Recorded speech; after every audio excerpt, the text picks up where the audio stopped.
Samveda news 24/7. ಸರ್ಕಾರ ಮತ್ತು ಅಧಿಕಾರ ವ್ಯವಸ್ಥೆಗಳು ಆದರೆ ಹೊಳಲ್ಕೆರೆಯನ್ನು ಕನಿಷ್ಠ ಸ್ಥಿತಿಯಲ್ಲಿ ಅಂದರೆ ಕೇವಲ 0.5 TMCFT ನೀರನ್ನು ಹೊಳಲ್ಕೆರೆಯ 30 ಕೆರೆಗಳಿಗೆ ಅಲಾಟ್ ಮಾಡೋ ಮುಖಾಂತರ ಇಡೀ ತಾಲೂಕಿನ ರೈತರ ಜೀವನಕ್ಕೆ ಕೃಷಿಗೆ ಮಾರಕವಾಗಿ ವ್ಯವಸ್ಥೆಯನ್ನು ನಿರ್ಮಾಣ ಮಾಡಿದ್ದಾರೆ. ಈಗಾಗಲೇ ಇದೇ ವರ್ಷದಲ್ಲಿ ನಾವೇನು ಫೆಬ್ರವರಿಯಲ್ಲಿ ಮಾನ್ಯ ತಹಶೀಲ್ದಾರ್ ಕಚೇರಿಯ ಮುಂಭಾಗದಲ್ಲಿ ಏನು ಧರಣಿಯನ್ನು ಆರಂಭ ಮಾಡಿದ್ವಿ, ಫೆಬ್ರವರಿ 4ನೇ ತಾರೀಕಿನಿಂದ 12ನೇ ತಾರೀಕಿನವರೆಗೂ ನಡೀತು. ಆ ಎಲ್ಲ ಚಳುವಳಿಗಳು ಕೂಡ ಇಡೀ ಜಿಲ್ಲೆಯಲ್ಲಿ ಬೇರೆ ಬೇರೆ ತಾಲೂಕಲ್ಲಿ ಕೂಡ ನಡೀತು. ಧರಣಿ, ಪಾದಯಾತ್ರೆಗಳು, ಬಂದಾಚರಣೆ, ಸಮಾವೇಶ ಅಷ್ಟು ಕಾರ್ಯಕ್ರಮ ಆದರೂ ಕೂಡ ಸರ್ಕಾರದ ನಿಲುವಿನಲ್ಲಿ ಯಾವುದೇ ಬದಲಾವಣೆಗಳಾಗಿಲ್ಲ.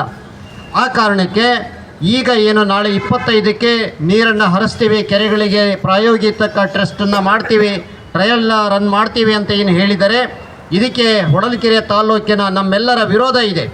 ಯಾತಕ್ಕೋಸ್ಕರ ವಿರೋಧ ಇದೆ ಅಂದರೆ, ಈ ವರ್ಷದ ಹೆಚ್ಚಿನ ತಾಪಮಾನದಲ್ಲಿ ರಾಮಗಿರಿ ಒಂದೇ ಹೋಬಳಿಯಲ್ಲಿ 100 ಎಕರೆ ಅಡಿಕೆ ತೋಟಗಳು ಒಣಗಿ ನಿಂತಿದೆ.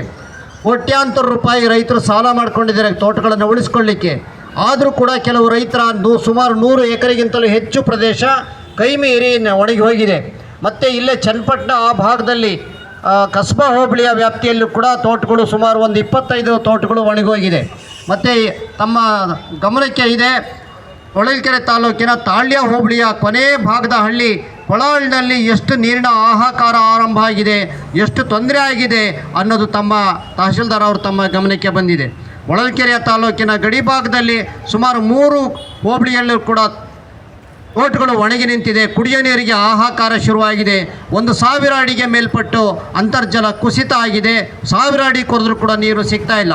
ಈ ಎಲ್ಲ ಹಿನ್ನೆಲೆಯಲ್ಲಿ ನಮ್ಮ ಜೀವನ್ಮರಣದ ಹೋರಾಟ ಇದಾಗಿದೆ. ಆದ್ದರಿಂದ ಹೊಳಲ್ಕೆರೆ ತಾಲೂಕನ್ನು ಸಂಪೂರ್ಣವಾಗಿ ನಿರ್ಲಕ್ಷ್ಯ ಮಾಡಿದೆ ಸರ್ಕಾರ.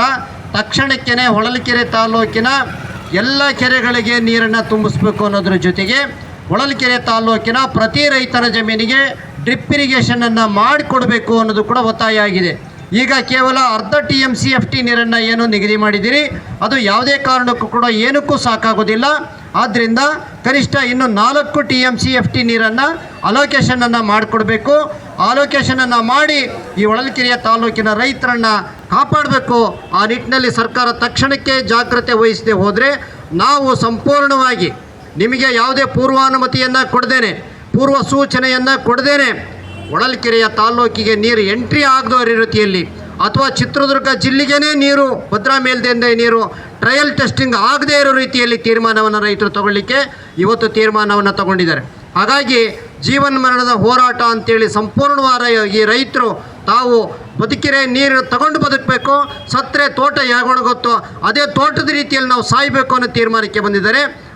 ಆ ನಂತರ ಸರ್ಕಾರ ತಕ್ಷಣಕ್ಕೆ ತೀರ್ಮಾನ ತಗೊಳ್ಳದೆ ಹೋದರೆ ಶೀಘ್ರದಲ್ಲೇ ಬೆಂಗಳೂರಿಗೆ ಹೊಳಲ್ಕೆರೆಯಿಂದ ಸಾವಿರಾರು ಬೈಕ್ಗಳಲ್ಲಿ ಜಾಥಾವನ್ನು ಮಾಡಿ ಸರ್ಕಾರಕ್ಕೆ ಬಿಸಿ ಮುಟ್ಟಿಸಬೇಕು.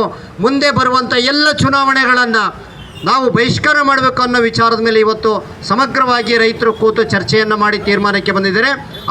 ಸಂವೇದ ನ್ಯೂಸ್ 24/7.